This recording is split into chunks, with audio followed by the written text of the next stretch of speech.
आपकी तालियां रुकनी नहीं चाहिए। ये दीदी माँ जी के षष्ठी पूर्ति महोत्सव का शुभारंभ है। संतों की उपस्थिति है, महंतों की उपस्थिति है, भगवंतों की उपस्थिति है, देवों की उपस्थिति है, साधुओं की उपस्थिति है।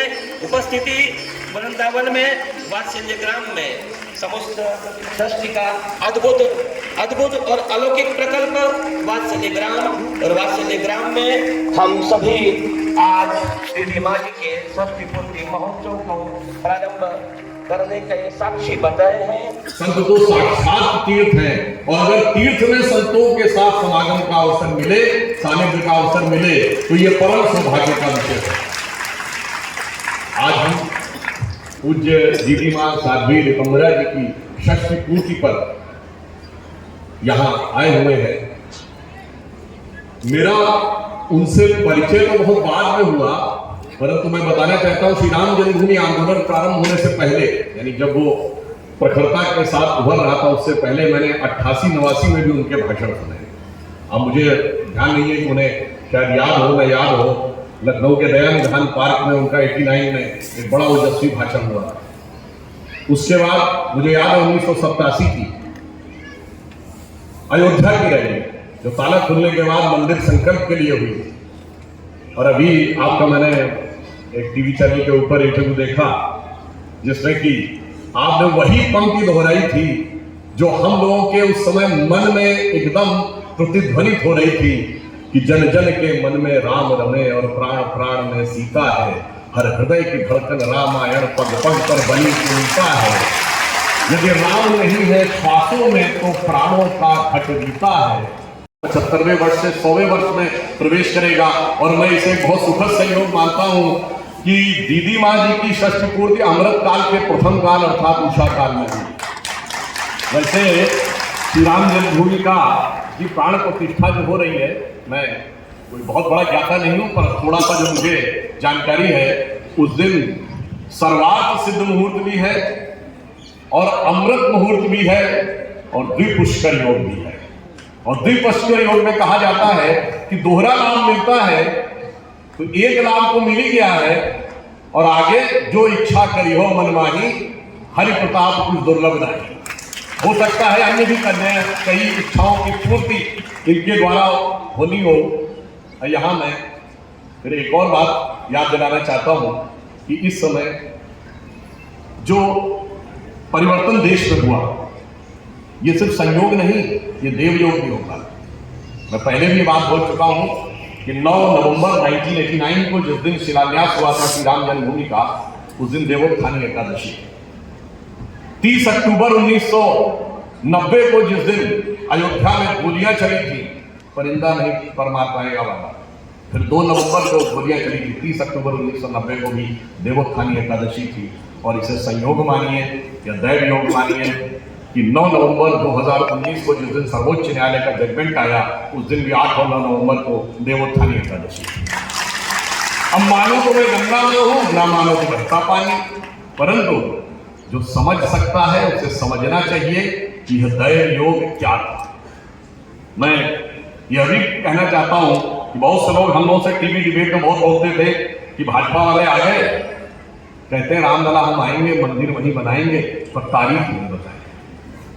साथ राम मंदिर कोई इमारत नहीं था, और इसकी तारीख कोई डेट नहीं थी। ये काल चक्र की गति थी, भारत के काल चक्र की गति। बस यूं समझिए, जो बात मैंने अभी कुछ दिन पहले कही थी उसको यहां पर पुनः रिपीट करता हूं। प्रचंड जन समुदाय था, मैं भी उसमें गया था। आप ये समझिए मंच तक नहीं पहुंच पाए थे। एक जगह हम लोग गए तो हमारे लखनऊ से आए कुछ लोग पानी की टंकी पे चढ़े हुए, उन्होंने ऊपर से आवाज दी, भैया इधर आ जाओ, इधर आ जाओ। अच्छा, उस जमाने में इस ढंग से एलईडी स्क्रीन्स नहीं होती थी कि दूर दूर तक सब कुछ दिखाई पड़े, केवल आवाज सुनाई पड़ती थी। तो ऊपर जाकर जो दृश्य देखा, जहां तक दिखाई पड़ रहा था जन समुदाय ही जन समुदाय था। मुझे याद है उस रैली के बारे में पहली बार ऐसा हुआ कि दिल्ली पुलिस ने ऑफिशियली माना कि 5 लाख की भीड़ थी। विश्व हिंदू परिषद का कहना था 20 लाख की भीड़। सरकार ने कभी 5 लाख की भीड़ नहीं मानी थी, पहली बार। और दिल्ली पुलिस ने औपचारिक रूप से संघ के स्वयंसेवकों और विश्व हिंदू परिषद के स्वयंसेवकों का आभार व्यक्त किया था। उन्होंने कहा था यदि इन सब ने सहयोग नहीं किया होता तो इतनी बड़ी भीड़ को हम केवल अपने तंत्र के आधार पर व्यवस्थित ढंग से नहीं चला सकते थे।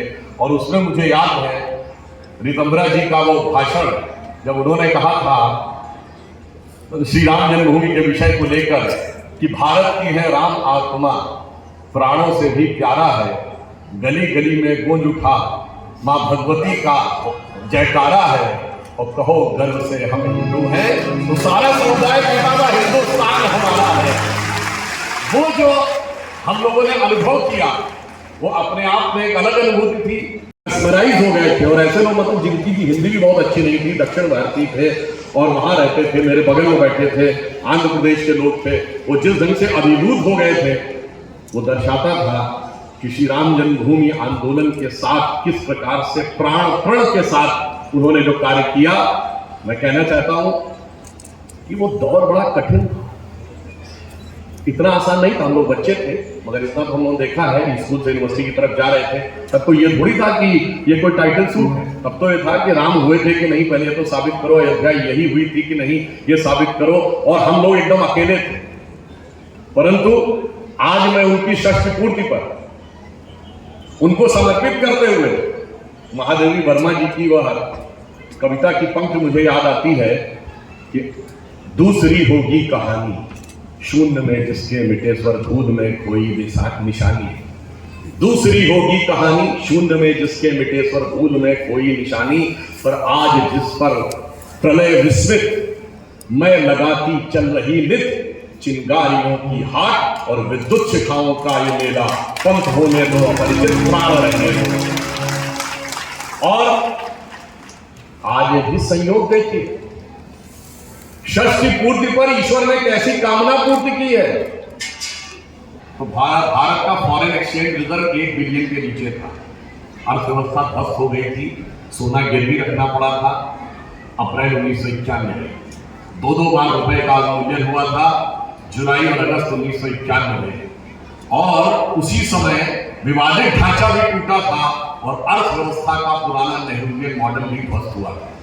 अर्थव्यवस्था ने भी नया आकार लिया था, श्री राम जन्मभूमि ने भी नया आकार लिया था और देश और समाज ने भी नया आकार लिया था। और उसके बाद अगला बड़ा चरण आया जब 2003 में रडार मैपिंग हुई और खुदाई हुई और उसमें खंभे निकल आए, जहां से सिद्ध हो गया कि नीचे मंदिर है। उस समय भारत का फॉरेन एक्सचेंज रिजर्व 100 बिलियन पहुंचा। 2003-04 में करंट अकाउंट सरप्लस कंट्री बने थे। और अब देखिए जब श्री राम जन्मभूमि का मंदिर में प्राण प्रतिष्ठा होने जा रही है, आपको पता है हमारा फॉरेन एक्सचेंज रिजर्व 600 बिलियन पार कर गया।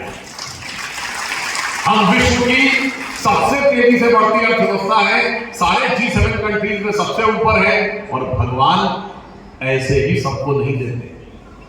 भगवान जब आए हैं तो सिर्फ अपना ही आवास लेके नहीं आए हैं, 4 करोड़ गरीबों को प्रधानमंत्री आवास योजना में आवास भी देके आए। अभी अगर आपने देखा हो, कल की खबर है कि जो मकान खरीदने की प्रक्रिया में 31% की वृद्धि हुई है पिछली बार के मुकाबले, अर्थात मध्यम वर्ग को भी आवास सुलभ करते हुए आए। भारत की नई संसद को भी एक नया स्वरूप देते हुए आए हैं। और इतना ही नहीं, भगवान राम यदि केवल इसी हेतु उनका जन्म हुआ था कि वो जाते और सीधे रावण वध ही कर देते तो बहुत आसान था। अयोध्या के राजा के रूप में गए थे, जन्म लिया था और जाके सीधे अयोध्या की सेना के द्वारा मार देते, क्योंकि जन में वो विश्वास नहीं आता। इसलिए राजा राम पहले वनवासी राम बने और फिर बानर, रीछ, भालू सबको एकत्र किया। निषाद राज का राज्याभिषेक, माता शबरी का सम्मान, सुग्रीव का राज्याभिषेक, समाज के हर वर्ग को, हम किसी को छोटा नहीं मानते परंतु जिनको भी हम वंचित कहते हैं, जो दूर दराज में रहते थे, सबको सम्मान, सबका स्थान, सबको सत्ता। उसके बाद राम की सत्ता आई थी। तो अब ये भी देखिए संयोग कि 2019 में जब जजमेंट आया तो हमारे राष्ट्रपति कौन थे? श्री रामनाथ कोविंद, जो अनुसूचित जाति वर्ग से। अब जब प्राण प्रतिष्ठा हो रही है तो हमारी राष्ट्रपति कौन है? श्रीमती द्रौपदी मुर्मू, जो अनुसूचित जनजाति से पहली राष्ट्रपति है। और हमारे प्रधानमंत्री पिछड़ी जाति से हैं। हमारे हिसाब से कोई अगला पिछड़ा नहीं, परंतु ये समझिए सूक्ष्म दृष्टि से देखिए जो राम के काल में हुआ था वही सबके काल में हो रहा है, सबको साथ में लेकर। और हम तो आज भी कहना चाहेंगे कि जो लोग विपक्ष में भी खड़े थे उनको भी यह समझना चाहिए कि देखिए कितना समय बदला है, कि जो लोग कहते थे कि हम कभी अयोध्या नहीं जाएंगे वो आज टीवी पे आके कहते हैं हमें निमंत्रण नहीं मिला है। मुझे याद आता है उस समय आपने ही ये बात बोली थी जब ढांचा गिरने के बाद चुनाव हुआ और हम लोग उत्तर प्रदेश में सरकार नहीं बना पाए। यद्यपि हम सबसे बड़े दल थे, 178 सीटें हमारी थी, 107 सपा की थी, 67 बसपा की थी, 36 कांग्रेस की थी। तो सपा बसपा कांग्रेस आई, सारे मोहसिन भाई ने मिलकर सरकार बना ली थी। तब एक नारा चला था कि मिले मुलायम काशीराम, हवा में हो गए जय श्री राम। उस समय आपने ही ये बोला था, ये नारा जानते हो क्यों लग रहा है कि आपकी एकता और शक्ति में थोड़ी सी कमी रह गई है। जिस दिन वास्तविक एकता और शक्ति दिखाएंगे उस दिन जो ये कहते हैं कि मिले मुलायम काशीराम, हवा में हो गए जय श्री राम, उस दिन नारा हो जाएगा क्या मुलायम का काशीराम, सारे बोलेंगे जय श्री राम। और आज आप देखिए वो कहीं ना कहीं दिखाई भी पड़ रहा है। तो मैं सिर्फ ये कहना चाहूंगा अंत में कि पूज्य रितंबरा जी की षष्ठी पूर्ति हो रही है। मुझे विश्वास है कि जब अमृत महोत्सव होगा उनका 15 वर्ष के बाद, तब तक हमारी और भी बहुत सी कामनाओं की पूर्ति हो चुकी होगी। भारत सबसे बड़ी अर्थव्यवस्था भी बन चुका होगा। आज की डेट में हम वर्ल्ड के बिगेस्ट कंट्री हैं, आबादी में हम सबसे ऊपर हो गए और हम यंगेस्ट कंट्री भी हैं क्योंकि हमारे यहां सबसे युवा आबादी है। और हम ओल्डेस्ट सिविलाइजेशन भी है और भगवान ने चाहा तो 15 साल में हम रिचेस्ट कंट्री भी होंगे। और ये वो जगह है जब हम संपूर्ण विश्व का समृद्धि के साथ मार्गदर्शन करेंगे। और मैं ये कह सकता हूं कि प्रधानमंत्री श्री नरेंद्र मोदी जी ने जो कहा था पिछले 15 अगस्त को कि ये 25 वर्ष का अमृत काल को आधार बनाएगा जो 1000 वर्ष तक भारत का के भविष्य का निर्धारण करेगा। हम कोई छोटी मोटी दृष्टियों से नहीं देखते, 5000 10,000 साल पुराने भारत को भी देखते और 1000 साल आगे के भारत को भी देखते हैं। तो मैं अंत में रितंबरा जी को एक पंक्ति समर्पित करना चाहता हूं जो अटल जी ने लिखी थी। उनकी बड़ी प्रख्यात कविता थी, हिंदू तनमन हिंदू जीवन रग रग हिंदू मेरा परिचय। उसकी जो एक पंक्ति थी कि मैं एक बिंदु परिपूर्ण सिंधु है मेरा ये हिंदू समाज, जो मुझे लगता है दीदी माँ के ऊपर एकदम उचित और उपयुक्त लगती है। मैं एक बिंदु परिपूर्ण सिंधु है मेरा ये हिंदू समाज, मेरा इसका संबंध अमर में व्यक्ति और यह है समाज। मैं तो समाज की भांति हूँ, मैं तो समाज की हूँ गुलाम, मैं तो समष्टि के लिए व्यष्टि कर सकती बलिदान अभय। हिंदू तनमन हिंदू जीवन रग रग हिंदू मेरा। और एक बात हम तुम्हें और कह दूं कि आप सब आश्वस्त रहिए, भारत का समय आ गया है और बस हमें अपनी अपनी भूमिका निभानी है।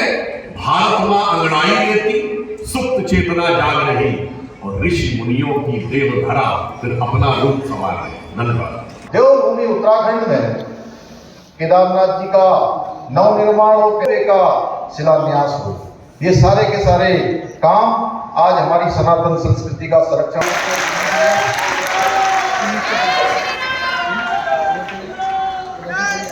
कश्मीर समाप्त होने की आप सबको कितनी खुशी है, जोर से बोलिए ना। मैं कह सकता हूं कि आप सभी अत्यंत खुश हैं। जो तमाम समय में जब दीदी माँ हमारा आंदोलन कर रही थी, अपने आप को लगा रही थी, अनेक वेशों में जो उनकी सामने तमाम चित्र लगे हुए हैं, आप सब लोग उसको जरूर देखिएगा कि दीदी माँ ने किस प्रकार से अपने वेश बदल बदल कर उस आंदोलन को गति देने का काम किया था। तो उस समय में ये तमाम लोग जितने हथकंडे हो सकते थे उन हथकंडों को अपनाकर राम मंदिर का काम रोकने का काम करते थे। भाई बहनों, राम भक्तों पर गोली चलाने वाले न तो मंदिर बना पाते, ना कश्मीर से धारा 370 हटा पाते, ना ही 3 तलाक हटा पाते। यह आदरणीय प्रधानमंत्री जी की क्षमता है कि वो न झुके, बस अपने कर्तव्य पथ पर लगातार आगे बढ़ते गए हैं। उसी का परिणाम है कि आज ये सब काम हमारे सामने चरितार्थ हो रहे हैं। हमने भी आदरणीय प्रधानमंत्री जी से प्रेरणा लेकर उनके निर्देशन में, उनके मार्गदर्शन में अनेकों कामों को, कठिन कामों को भी उत्तराखंड देवभूमि में आगे बढ़ाने का संकल्प लिया है। चाहे समान नागरिक संहिता को लागू करने के लिए उठाया जाने वाला कदम हो, उसकी कमेटी ने पूरा काम कर लिया है। कुछ समय बाद ही हमको ड्राफ्ट मिलने वाला है नए वर्ष में, हम उस पर भी आगे बढ़ेंगे और समान नागरिक संहिता लागू करने का जो विधान है, जब राम भक्तों पर गोली चलाने वाले न तो मंदिर बना पाते, ना कश्मीर से धारा 370 हटा पाते, ना ही 3 तलाक हटा पाते। यह आदरणीय प्रधानमंत्री जी की क्षमता है कि वो न झुके हैं न रुके हैं, बस अपने कर्तव्य पथ पर लगातार आगे बढ़ते गए हैं। उसी का परिणाम है कि आज ये सब काम हमारे सामने चरितार्थ हो रहे हैं। हमने भी आदरणीय प्रधानमंत्री जी से प्रेरणा लेकर उनके निर्देशन में, उनके मार्गदर्शन में अनेकों कामों को, कठिन कामों को भी उत्तराखंड देवभूमि में आगे बढ़ाने का संकल्प लिया है। चाहे समान नागरिक संहिता को लागू करने के लिए उठाया जाने वाला कदम हो, उसकी कमेटी ने पूरा काम कर लिया है। ध्वज की संवाहिका परम पूज्य दीदी माँ साध्वी ऋतंबरा जी के षष्ठी पूर्ति महोत्सव पर उनका आना वात्सल्य के आनंद के लिए गौरव की बात है। श्री पुष्कर सिंह जी धामी का अभिनंदन हमारी परम पूज्य दीदी माँ जी और गुरुदेव युग पुरुष स्वामी परमानंद जी महाराज के कर कमलों से हो रहा है। तो फिर उपस्थित श्रद्धालुजन भी अपनी करतल ध्वनि से इस उत्सव को, इस महोत्सव को नव गति प्रदान करें।